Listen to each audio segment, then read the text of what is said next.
Hello guys, you're back with our next lecture. In this lecture, let us go through next question. Okay, so this question belongs to GATE CSE 2015 set 3 guys. Okay, so the question is assume that a merge sort algorithm in worst case takes 30 seconds for an input size of 64. Okay, so if the input size is 64, okay, it is going to take approximately 30 seconds. Okay, so what is the closest approximation the maximum input size of a problem taken to solve in 6 minutes? Okay, so now we have given 6 minutes, so till how many input size you can solve it? So that is the question guys. Okay, so this question you can solve with the help of the algorithmic way of approach, or you can solve it directly also. So in examination, mostly I prefer solving it directly, but most of them will be saying that you may not get accurate answers, right? Because here everything is working on complexities, right? So in complexities, always we have some constant k will be multiplying to change the things, right? To play with the things. So we don't know exactly the value of k. So always you will rely on approx values. So most of them will not be confident with that, right? So by answering that in examination, yes. So that is the reason why I'll be discussing both the ways, guys. So don't worry, okay? Yes. Okay. So the first method which I follow in examination is okay. So let us continue. Okay. So which method I follow is, so that method might be wrong. So few of you might be saying that okay, so this method will not work all the time. Few of you will be saying like that, right? But it works, guys. So I am using this method from way long and it works on most of the problems. Okay. Yes. So it takes 30 seconds.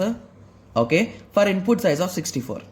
Okay, so now we are having a 6 minutes. So if you convert 6 minutes into seconds, it is a 360 seconds, right? So 66 into 60. So now what is the result? So just to do cross multiplication, guys, in simple words, right? Yes, or you can do in this way also. So I prefer doing in this way. So you can do in this way also, right? So divide these two. Okay, so that's only the cross multiplication only. Okay, so anyway, let me do it. So 360 into 64 by 30 is equals to x, right? So x is equals to these two multiplication by this, right? So you can just write it in this way, right? So these two into this equal to these two. So I have solved it. So x is equals to 0 will cancel, 0 will cancel, 1s are and 1s are 2s are 12. So 64 into 12. Okay. So 4 2s are 8, 6 2s are 12, 4 and 7, right? Sorry, 4 and 1, right? Yes, I think let me do it again. 64 12. Okay, so 6 4s are okay, sorry, 4 2s are 8, 6 2s are 12. Okay, so 4 1s are 4, 6 1s are 6. So it is a 8 6 7. So the answer is a 768.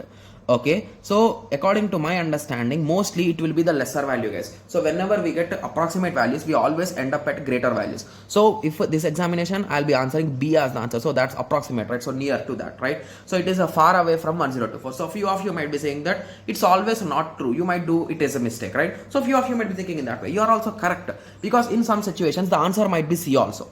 So that is the reason why always you solve these kind of problems in this way. But please, if you are having some clear idea how you can solve it with the theoretical approach, you solve it in that way also and just compare them. Okay. Yes. Okay. So what is the time complexity of merge sort, guys? If you recall that worst case, best case, any case, it is n log n, right? Base 2. Okay. So now he is saying for input 64 means 64 log base 2 64 is equals to, he's saying 30 seconds it will take. Okay, so we don't know exactly how much accurate it is. So let us multiply k. So let us assume that there is a constant k. Okay, so I think everyone can calculate this, right? So what is the value of log base 264, guys? Okay, so it is nothing but 6, right? Yes, so you can just write it. So indirectly you can write 2 power 6 and this 2 will cancel and 6 will be the output, right? Yes, so k into 64 into 6.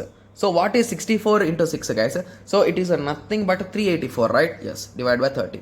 So if you divide 30 by 384 is equals to k seconds. Okay, so the result will be, just give me a second, I'll be calculating it. So 30 divided by 384. Okay, so it is nothing but 0.078125 if you want it accurately.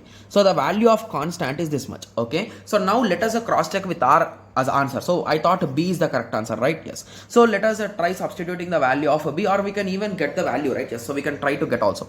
So now let us substitute the formula. So it is a k into, right? Okay. So let me write it terms in log 2, log base 2 n is equals to 30 by 0.07812.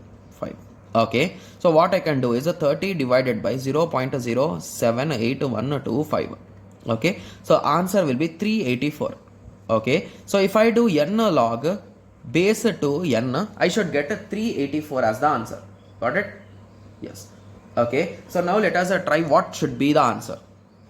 Okay, so let us substitute 256 first. So log base to 256 into 256. So the result is a 2048. So this is not the answer. Okay, so let us take 512 now. Okay, so for 512 also we are getting more answer.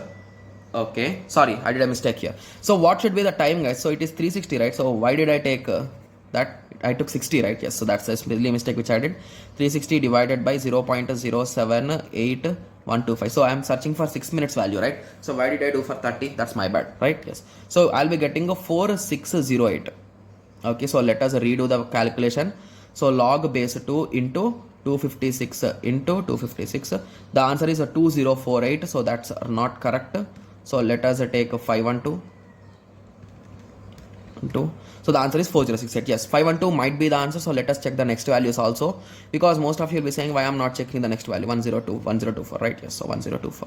So the answer is 1024, okay? Yes. So by this conclusion, I'm sure that you are also saying that option B is the correct answer, right? Yes. Okay. So now I hope everyone got a clear idea, right? So how approximately you can solve the value, but you can solve it based on your interest, guys, because if you know this method of approach, you solve it in this way, because these type of answers might confuse you sometime. So assume that you got the answer like 300 and now you are confused whether to keep A or B. So those type of confusions will be there. So that is the main reason why I follow this type of approaches in examination, if you are clear with them. Okay, yes. So now I hope everyone got a clear idea with respect to this question. So in the next lecture, let us continue with the next question. Thank you.